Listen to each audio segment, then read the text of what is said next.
Hi everyone, David here. Welcome back to the channel. Thanks for coming back for another video, or welcome if it's your first one. Thank you for joining us. I appreciate that. How are you doing? I'm doing okay. I'm exhausted though. I had about 5 hours sleep. I'm doing this video at night because I don't have any other time this week. I've been walking a lot for the expo. I've been standing a lot for work.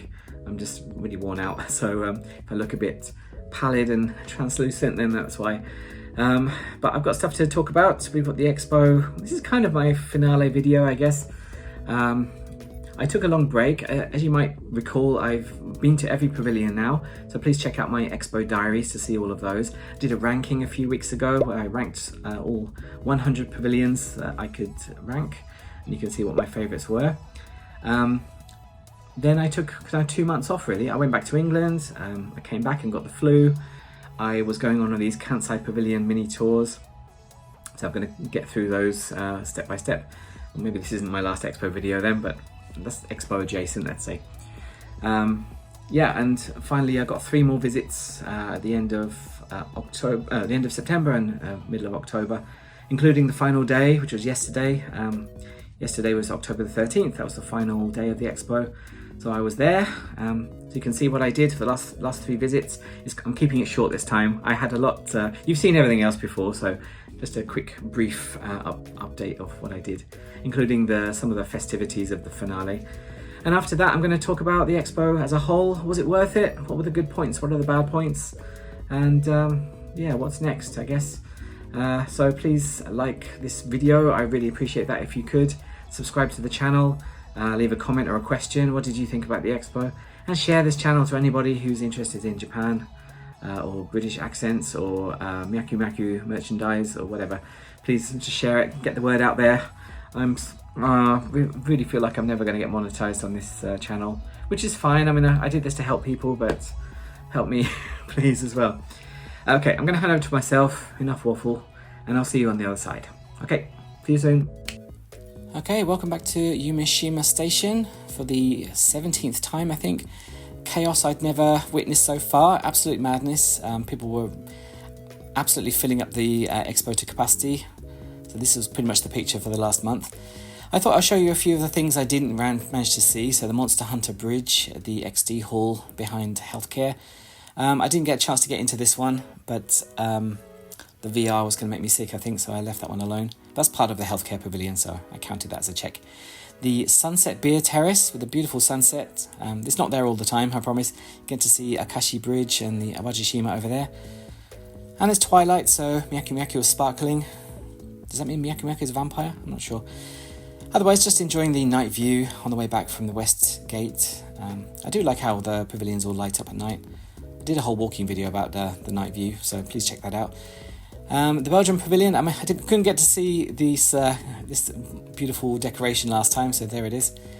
And pretty much every night we had a fireworks display during the summer. This was one of the smaller ones. It takes 5 minutes, but it's a little bit lower budget than the big ones you're going to see later.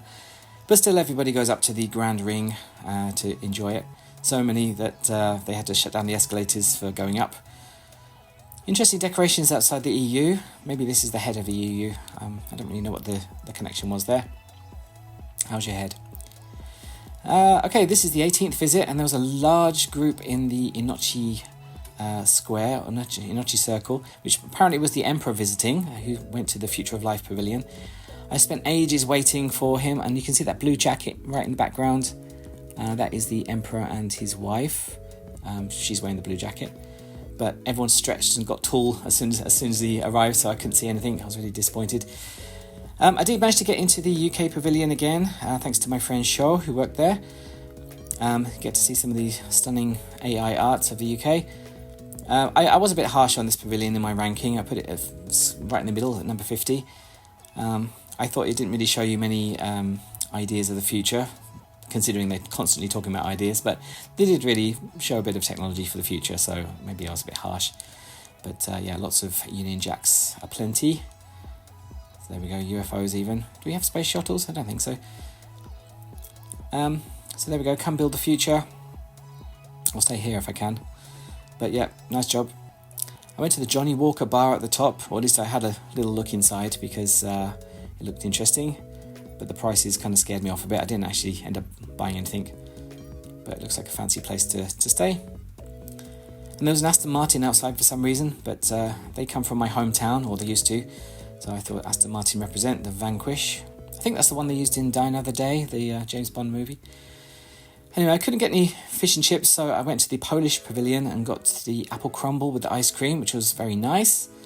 I don't know why they put chocolate sauce on it, but other than that, it was very delicious, very cinnamony, with some ice cream. It was nice ice cream too. I don't think I've actually shown you the Commons E-Pavilion yet either, so I thought I'd show you a quick look around there. It's just basically a manga display. There's no countries inside, no stamp rallies or anything like that. So you get to see some random stuff from Japan. I don't know really what the connection was there. Some samurai armor. And you get to see some famous manga artists who are making all this different artworks there. So it's very sort of traditional Japan plus the art of manga. I did say there weren't any stamps. There was actually a new one there, the Green Expo 2027 coming to Yokohama. I'll see you there for a later video. Like and subscribe. Then I went up to the Grand Ring just to kill a bit of time because I was waiting for the NTT Pavilion. I was waiting for the fireworks as well, which was nicely set off with the full moon over there. Harvest moon. And surprised everybody, the fireworks were actually behind us. So everyone suddenly turned 90 degrees. So another normal display there. So just enjoying the nightlife. Back down to Portugal. Back into the complete chaos of the expo site. Nice though. Turkmenistan better pay their light bill. But I had one more target to go to. Long time since I went to this one. This was actually my first visit when I went to NTT. So it's nice to round off things again by going back for parallel travel. They're talking about the history of communication, how we can link up with each other. Another dazzling LCD display room. So you get to see all different kinds of communication, how we can make peace with each other and live our parallel travels together. And then of course I came here for Perfume doing their 3D performance. So apologies if the picture looks a bit blurry, that's because it's in 3D. I found out too late that you could actually film through your glasses, but I actually wanted to watch it too, so never mind. They're sending a message all the way from Suta, the 1970 Expo, to the NTT Pavilion of 2025. And then they did a performance of their one of the new songs, Nebula Romance. So nice to see them again before their cold sleep. Yeah, see you again, girls. Hopefully you'll be back for the Expo, I don't know, 2075. And you get to see their autographs as well. And then they scan you very quickly as well, so that's why I look so scruffy and completely blindsided. They give you like 3 seconds to get ready, literally. And then they mess around with you, they make you sing and dance. All a bit strange, really. But I was pulling some moves. And then a rather bizarre choir thing at the end, so that was interesting stuff from NTT. I got aged down, thankfully. So there we go, and my final visit, I managed to finally get to my number one pavilion, the Future of Life Signature Pavilion. This is where the Emperor visited a week before. You get to see the creepy monkeys along the journey of life. And this journey of life takes us 50 years into the future. We get to experience the memories of somebody who is facing the cold, clammy hand of the Reaper. Now, what does it mean if an android has our memories? Does that mean they are us or not? Do androids dream of electric sheep? Do they ride on electric trains? Probably. They have little electric slideshows.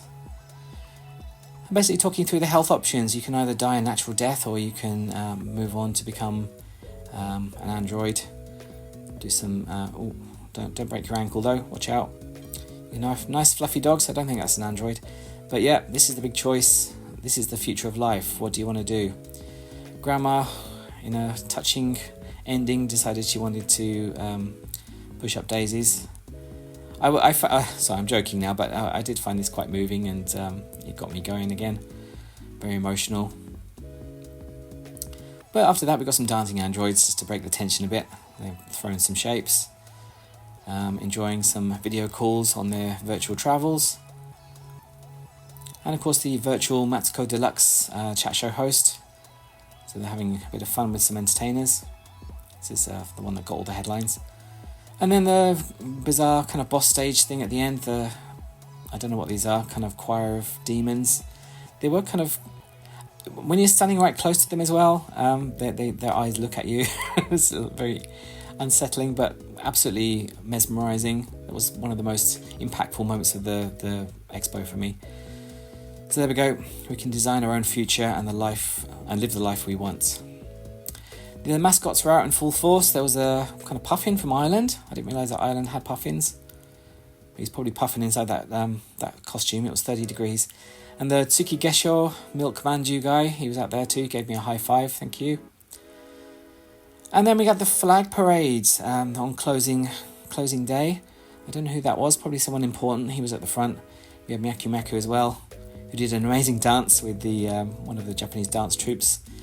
We got to see the flags of all the countries blowing in the wind. Nice shot there. They'd actually taken these from the East Gate, so I wanted to take a nice flag video when I left, but they were all gone. There you go, San Marino. After that, you can see Kitty-chan's out there as well. Hello, Kitty.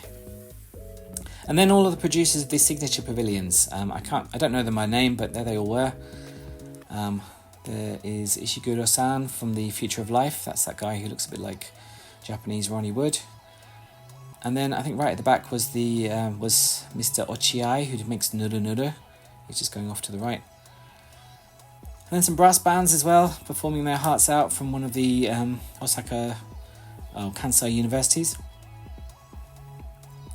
And a variety of other celebrities there too.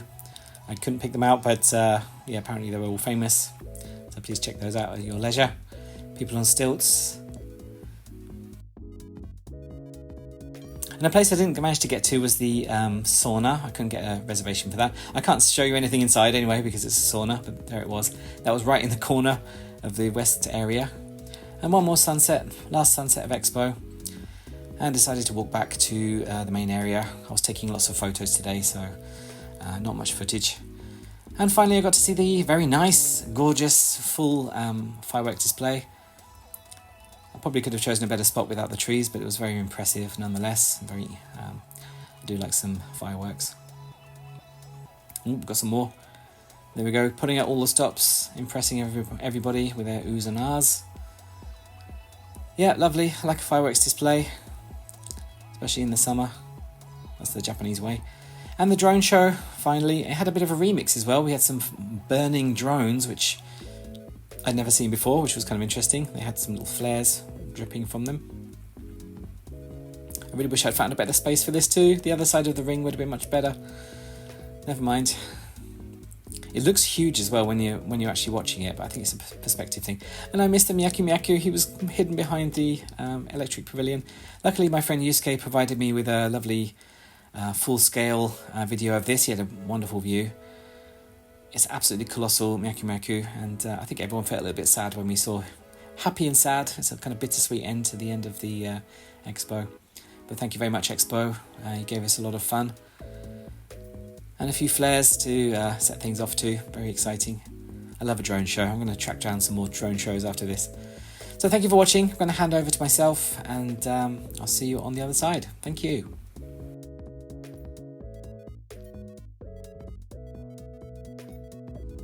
Okay, well, that was that. That was the end of the Expo. What did you think? After finishing all the pavilions, I kind of had a bit of a feeling of, what do I do now? How do I get the motivation to just go back? Because I've got the bad habit now of making everything into a mission. I've got goals, I've got checklists, I've got all these things. I go full steam ahead. The Expo certainly turned into that for me, trying to go to every pavilion. I was stressing myself out. I wondered if I was really enjoying things or if I was just filming them, which is always kind of a problem for the YouTube content, but I think I did enjoy it, so yeah, maybe it was okay. But for the last three, I decided I really wanted to see my favourite three pavilions one more time. Well, if you've not watched the ranking already, spoiler alert, you've seen them already. The Kansai Pavilion, which I don't think I did take any footage inside there because you've seen that already. The NTT for perfume, because they're going into cold sleep, their hiatus. And finally, thank goodness I managed to do it on the final day, was the Future of Life Pavilion. So those are all amazing. I stand by my ranking. I think maybe Kansai Pavilion could just squeeze out NTT because my perfume bias. I love perfume so much. Yeah, Kansai Pavilion, very friendly, lots of great stuff to do. It's very interactive, and I could get excited about Kansai again, I think. Not that I ever got bored of it, but you know, just kind of refreshed me. NTT, yeah, I got to see the girls one more time and enjoy the very bizarre stuff they were doing in the NTT Pavilion.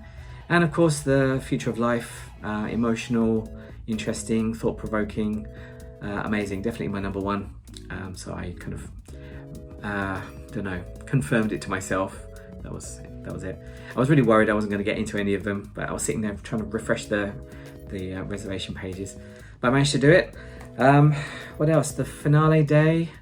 It was nice to kind of walk around and just kind of look around one more time. I took photos of every pavilion over the last few trips too, so I think I might make a little photo album or something just to keep memories. Yeah, of course, very crowded. We did get to see the flag parade, which I was very pleased about. Didn't get a very good view, but yeah, I could still enjoy the festivities, the flags, all of the producers of the signature pavilions, which was kind of cool.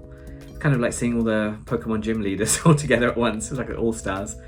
I had to be told who they were though, so I'm going to have to check my footage again for those. And also some Japanese celebrities too. That was interesting. I don't recognise anybody, but please, answers on the postcard, please tell me who they were. That was good. The fireworks were lovely. I managed to miss every single big fireworks display. Recently I'd only seen the small ones, but thankfully I managed to finally see the big one, which was really cool. And also the drone show. Yeah, thank you so much to my friend Yusuke who gave me the footage of the final Myaku projection in drone form. Yeah, I really wish I could have seen that properly. I just saw him peeking up over the top of the ring. So that was a nice way to wrap things up. I think everyone kind of felt it was a really nice moment too, because I remember when this little dude or dudette, I don't know, debuted, and everyone said, "Oh, he's creepy, he's not cute." But I kind of grew to like Myaku fairly early on. I think people were still a bit resistant, but now I think people have gone crazy. There's people got their little tags on their bags everywhere, and I mean, look at me, it's very cute. Yeah, I got a free pin badge as well from Thailand, if you can see that well. That was a nice little freebie. And of course I managed to finish off my my stamp collection on my passport. I'm not going to show you all that now, but there were lots of extra stamps as well, so I've definitely filled up my passport. So there we go, that was everything. So what did we learn? What was the point? Was it worth it or not? Okay, I'm going to go through the bad stuff first because I want to get it out of the way. I don't want to finish on a bad note. There were certainly things I really wish had changed or been done differently. Not so much the pavilions, but more like the organisation of the entrances. For example, the East Gate is where most of the traffic was coming in because that was the metro station. The West Gate was kind of underused a bit because the shuttle buses are quite limited, and taxis and coaches.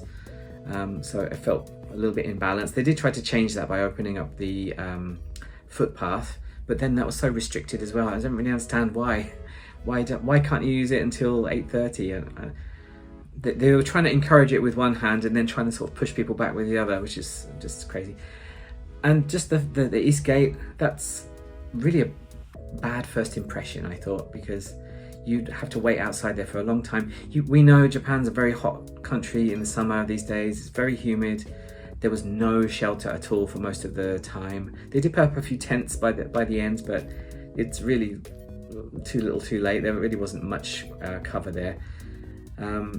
It's not just annoying because you have to wait a long time, because, I mean, whatever. I mean, they could have made that a bit smoother as well. Maybe having a half-hour entry slots instead of 1 hour one, so everyone didn't just sort of pile in for their slot. But also, it's not only annoying, but it was dangerous, I think, because the constant warnings about heat stroke and be careful, take measures to avoid heat stroke, but they weren't really helping us. They had those air conditioner things outside, which makes no sense really at all, unless you're standing right next to it. But the times when you're standing waiting, that you're not near them. So they did bring the rental parasols, so that was something good, but Overall, they really could have dealt with the entrance a lot quicker. I mean, that's such an easy thing to get right, I think. I know they don't have a lot of space, they're limited space, but there's other ways to manage that. So that was really disappointing, I think, and it just left people really frustrated when they're coming in. Also, the reservation system was a complete dog's dinner. I couldn't believe how lucky I was when I started, and I was just thinking, oh, I'm just going to reserve this, reserve that. Cut to 2 months later, when it's quite hard to get reservations for things, especially at midnight. The midnight kind of trolley dash trying to get on, website constantly crashing and kicking people out. They have a long waiting list like system, but when you get in, it can just kick you out as well, and then what? You know, there's no priority once you get through the like login thing. So it was just really confusing. I don't really know why they organised it like that. It didn't seem to benefit anybody, certainly not the guests. And of course there were lots of people finding loopholes and getting around using automation, I believe. I'm fairly sure people were using automated things to book their reservations, because things were just going lightning quick. They were disappearing as soon as they're appearing. On the day reservations was pretty bad, really. And the only way I got around it was by choosing the pavilion I wanted, going on their page and just refreshing the page over and over and over again until that thing lit up red, and you can try and hopefully get there before everybody else. But that's not a fun experience, and for people who are complaining that they couldn't get any reservations, there's no option, then that's all you can do.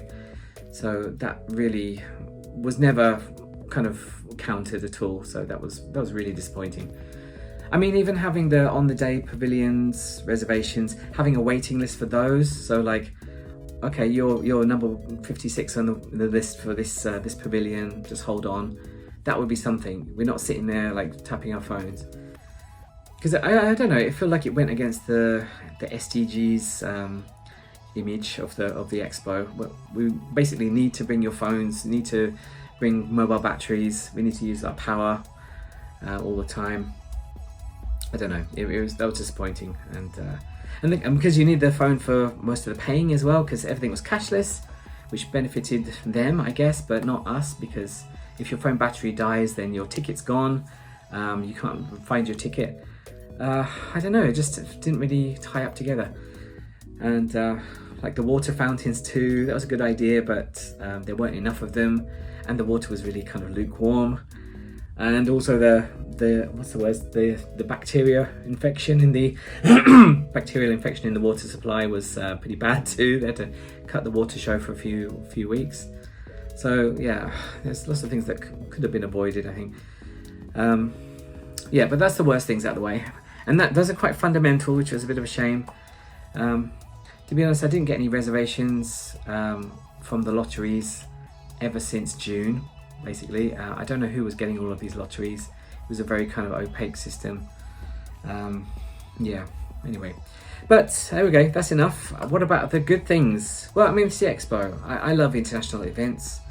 The whole point of it was, of course, to display your country's culture or your country's goals for the future, technology to help our lives, making peace, things like that. That was good. I don't know if every pavilion really followed the brief so strictly, but to be honest, I don't really care about that. They're giving us entertainment, they're giving us knowledge. That's what I want, and a chance to kind of find out more about the world. I think I'm a bit of an idealist when it comes to these sort of things, but I like the Olympics, I like Eurovision, I like the Expo. Gives us a chance to kind of get to know each other a bit more, find out what's similar, what's different in nice ways, make us think about a bigger world. I don't know, that sounds a bit, I don't know what I sound like, but I do kind of believe in that still. I think there is a lot of power in these big international events. So yeah, I was very happy to experience a lot of cultures. I do wish some countries hadn't pulled out at the last moment. No jokes about that. Things like South Africa, I really want to see them. Mexico, Argentina, Estonia, what other ones? I don't know which other countries pulled out, but it was a shame. I mean, I don't know if Russia would have been allowed in, but they pulled out as well. Would have been interesting to see them. yeah, so I wish we could have all been there, but I'm glad we had as many as we did. We got to see lots of unique things, lots of like the artificial hearts. We had kind of LCD displays that I'd never seen before, these kind of dynamic displays that were kind of pushing the boundaries of entertainment and how we can think of museums. We get to see, kind of things from other countries. You get to see culture, dances, you get to talk to people. You got to see moon rocks, all sorts of things. That was interesting. I know that was kind of a callback to the Expo 1970, but yeah, interesting all the same. How else do you get to see these things usually? And yeah, Myaku Myaku, nice mascot. I'm kind of obsessed. I don't think I'm gonna say goodbye for a while. So we've got lots of memories. I enjoyed it. I think they did a lot of. I think towards the end they were kind of thinking up new ideas, what we could do to improve things even more as they went along. That was good. Some of the pavilions kind of had their teething problems with I don't know, technical issues or how to manage the line queuing systems. If anything, I managed to build up some stamina. Firstly to the sun. I'm a very pale person, I get sunburnt, but I managed to avoid getting sunburnt the whole summer. Got a little bit pink sometimes, but that was all. I could level up my stamina for waiting for things. I don't want to wait for things. I don't want to wait for a restaurant for more than 30 minutes, but actually I think I got away with it pretty well. I don't think I had to wait more than 1 hour for any pavilion, and even then that was a rare occurrence. So mostly I could get reservations or just shrewd. I think I played the game quite well. I managed to pick my good times to visit things. Managed to get into Italy in 40 minutes, which was a miracle basically. Managed to get into Nuru Nuru, the infamous one. Yeah, so I feel like I played a good game. I hope this was fun for you as well, watching through my eyes. If you haven't seen everything, if you're avoiding the spoilers, now's the time you can go back and watch my Expo diaries. I'm gonna kind of update the video description so you can just skip past my talking bit and get straight to the juicy parts. Yeah, okay, not really to let it go. There is the new Expo coming up in 2027 in Yokohama. This is the Green Expo, which has been held in Osaka before as well, which was in the Tsurumi Rokuji Park in 1990. So it's kind of based around gardens, so they have the contributing countries there too. I'm definitely going to check that out in a few years. Yeah, okay, well, I guess that's it. There are a few after Expo events. I did try to go to one today, but the line was 2 hours long, and yeah, I was out. It was a kind of a museum about the design of the Expo. But there was a party going on. I will have, when this video comes out, will have just come back from it, hopefully. Hopefully I managed to get in. And yeah, not ready to let it go yet. I'm gonna pour over my my albums, my photos, my passport and everything. So there we go. Thank you. I hope I didn't talk too much about Expo, but I had to kind of see it through to the end. I hope you appreciated my hard work for you guys. So please leave a like, leave me a super tip if you want. That would really help me push this channel along. I've been working really hard to see everything for you, show you everything. And I'll come back soon. I've got a few more projects to finish by the end of the year. I want to finish off my 33 temples trip, which I'm not going to make videos for all of those because they don't really seem to be popular, but I might make a grand finale one of those when I finish. And yeah, well, I'll leave you with that. So please like this video, subscribe to the channel, leave a comment or a question. What did you think about the Expo? Share this channel to anybody, leave me a super tip, super like. I'd appreciate that so much. That really helped me out. But otherwise, thank you very much for your patience, and I guess we'll see each other at some point. Take it easy and take care, and see you again. Bye bye.